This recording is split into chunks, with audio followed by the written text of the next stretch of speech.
Minsan may kambal, magkamukhang magkamukha. Pinagbigkis mula kapanganakan, pero pinaghiwalay ng tadhana. Gayunman, nakatakda sa kanilang kapalaran ang muli nilang pagtatagpo sa madamdaming paraan. June 10, 1980. Isinilang ang kambal na sina Sarah at Sam sa Cavite. Aray!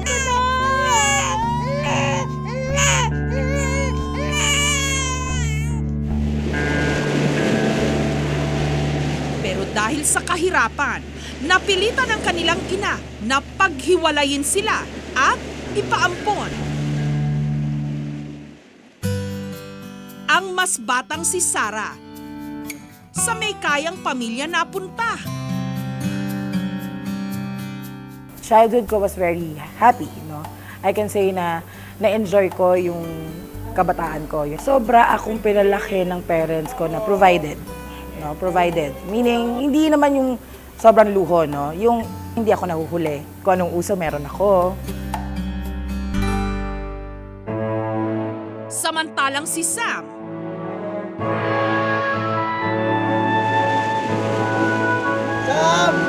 mangingisda ang kinagis ng ama, habang labandera ang ina. I was raised by normal na parents lang. I was raised as an only child. Very simple life. I think I had naman the best. Although not really yung extravagant things. Pero more of a reward system kasi kami sa bahay eh. So, ano yun, kailangan you have to work hard kung ano yung mga bagay na gusto mong makuha.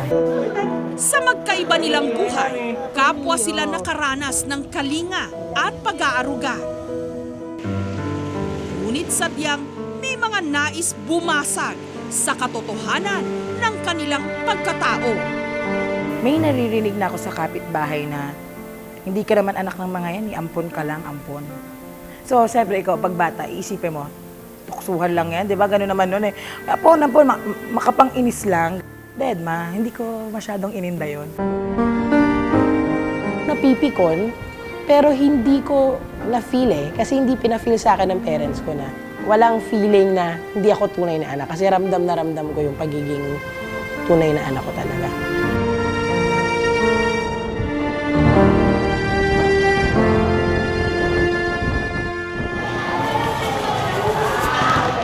Pareho ring naging aktibo sa kani-kanilang mga eskwelahan, sina Sarah at Sam, na kilala rin bilang Janice. Naging cheerleader sa isang private school si Sarah.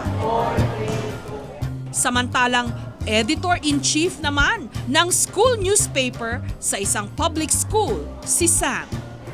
Tawag ako Diyos, hindi naman ako yun eh. Ang hindi nila inasahan sa isang paaralan, muling nag-cruise ang kanilang mga landas. The next day, after nung game, Uy, Josa. Josa kasi nickname ko sa school. uy, may nakita kami, kamukhang-kamukha mo. Paras pa nga kayo ng birthday eh. Ha? Saan? Doon no? Ako lang nag-iisang Diyosa. Hey, Diyosa!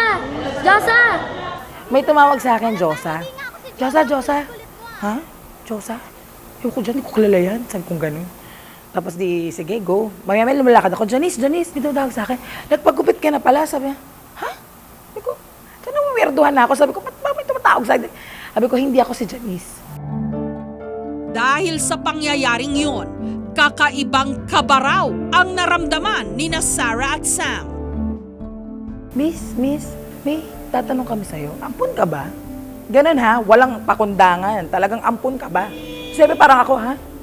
Bakit? Ginawa ko siya. Kasi may kamukha ka dun eh.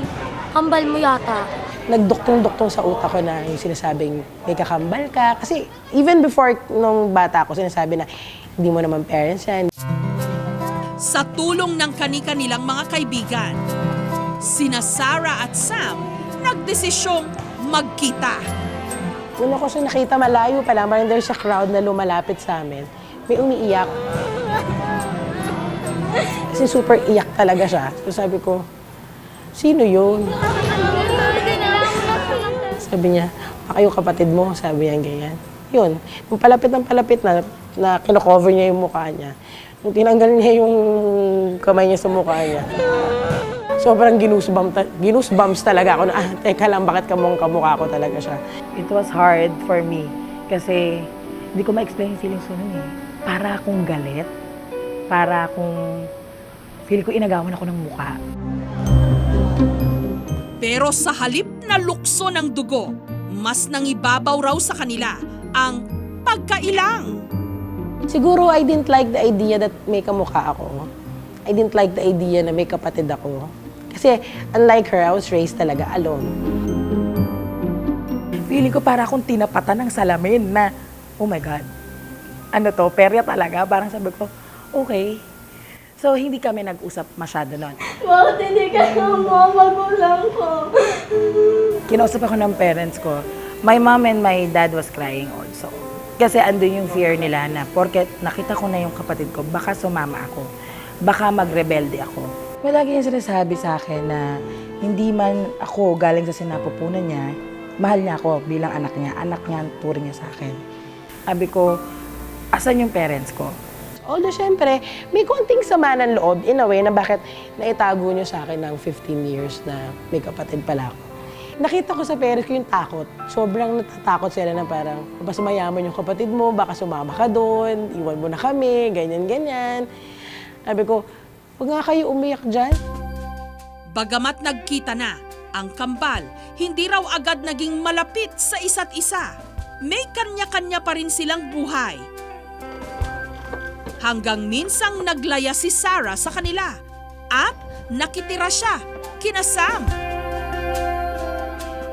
We're trying to know each other. Nung sa amin siya, nakikita niya how I was sa bahay, which is totally different from how she is. Ngayon, may sarili ng pamilya si Sarah. I've already processed the return for you. I would like to inform you that you need to send Habang si Sam, uli lang lubos na at nagtatrabaho bilang call center agent. With the items on the original shipment. Napatawad na rin daw nila ang kanilang tunay na ina. Tapos na po yun. Sabi ko, kung uulitin ang buhay ko, ayoko ikaw ang nanay ko. Hindi ko pa rin gugustuhin na mapunta ako dun sa totoong magulang ko kasi talaga sobrang bait ng parents ko. Para kang may barkada, para kang may magulang. Sana sila na lang. Sana sila na lang yung parents ko. Lagpas hanggang langit ang salamat ko na silang nakakuha sa akin. Kung uulitin ang buhay ko at may karapatan akong mamili, sila pa rin ang piliin ko. Pero gusto ko rin na sa family na yung kasama ko si Sam. Sa lahat ng hirap, sakit na binigay sa akin ng Diyos na nagpatatag din sa akin, alam ko si Sarah yung iniwan niya para sa akin na para ipaalala na hindi ka nag-iisa. Wala siyang choice kundi alagaan ako. Pero na-appreciate ko yung thought na kahit na wala akong asawa, single ako, may kapatid pa rin ako. May matatawag pa rin akong pamilya.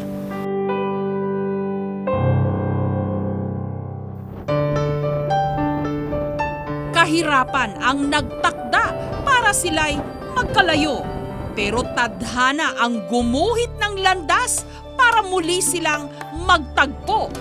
Ngayon, habang sila'y nabubuhay, hinding-hindi na raw sila magkakahiwalay.